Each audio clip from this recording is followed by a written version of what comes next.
Hardline Muslims trying to enforce Sharia law in London, from abstention to amputation. RT's Laura Emmett's been hearing how they want to instill their tough code on the capital. So we are here to tell you that Islam and the Sharia is unstoppable in Europe. Stoning for adultery, cutting off hands for stealing, death for renouncing Islam. This group of men is trying to enforce Sharia law in the UK. They've started a campaign to make certain areas of London and other cities Islamic law-controlled zones, starting with Walthamstow, East London. Muslims will be commanding good and forbidding evil, presenting Islam as an alternative to the Muslim and the non-Muslim community. Ultimately, we believe that Muslims can live together, trade according to the Sharia, resolve their problems according to the Sharia, and even police themselves to a large extent. Hopefully one day to have Islamic Emirates which will have authority locally, security locally, and even provide welfare locally. Chowdhury and his friends are fly-posting parts of London with large Muslim populations. They want to ban drinking, gambling and playing music. And they say they've got bands of young men ready to patrol and enforce Sharia law by any means.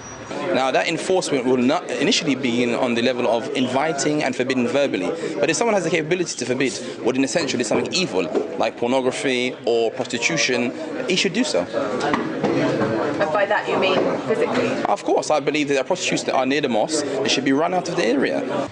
These Muslims say British society is broken, riddled with drugs, crime and prostitution. Because of that, they firmly believe members of the communities they're targeting will welcome Sharia law. But the word on the street about the campaign tells a different story. It comes down to, if you don't like the laws of the place you live, find somewhere where you do appreciate the laws, and all of these things are completely legal in this country. This is not India or Pakistan, this is England. We've got our own laws. People haven't got a right to come in here and bring their laws in here. Well, I think that will cause nothing but trouble. Councillor Martin Esom agrees, saying this could destroy community cohesion. We've got squads going around the borough taking down the posters as soon as they put up, because we do not want these posters around our borough. They do not represent the views of our borough, and they have no place in Waltham Forest.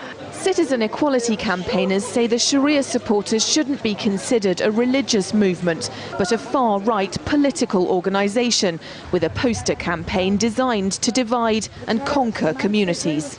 The danger lies in dividing people, dividing communities, creating mistrust, and particularly from non-Muslims towards moderate Muslims. I think this is part of their aim, is to create mistrust. So they can then turn to moderate Muslims and say, look, everyone hates you, we're your friend, turn to us. And it's a very, very dangerous thing, and it's a political tactic to increase their own power.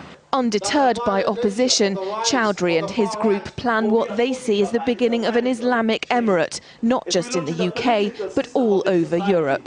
Police have mobilised to take these posters down as fast as they appear, but Chowdhury and his group say they've formed bands of vigilante enforcers to make sure Sharia is adhered to, verbally or physically.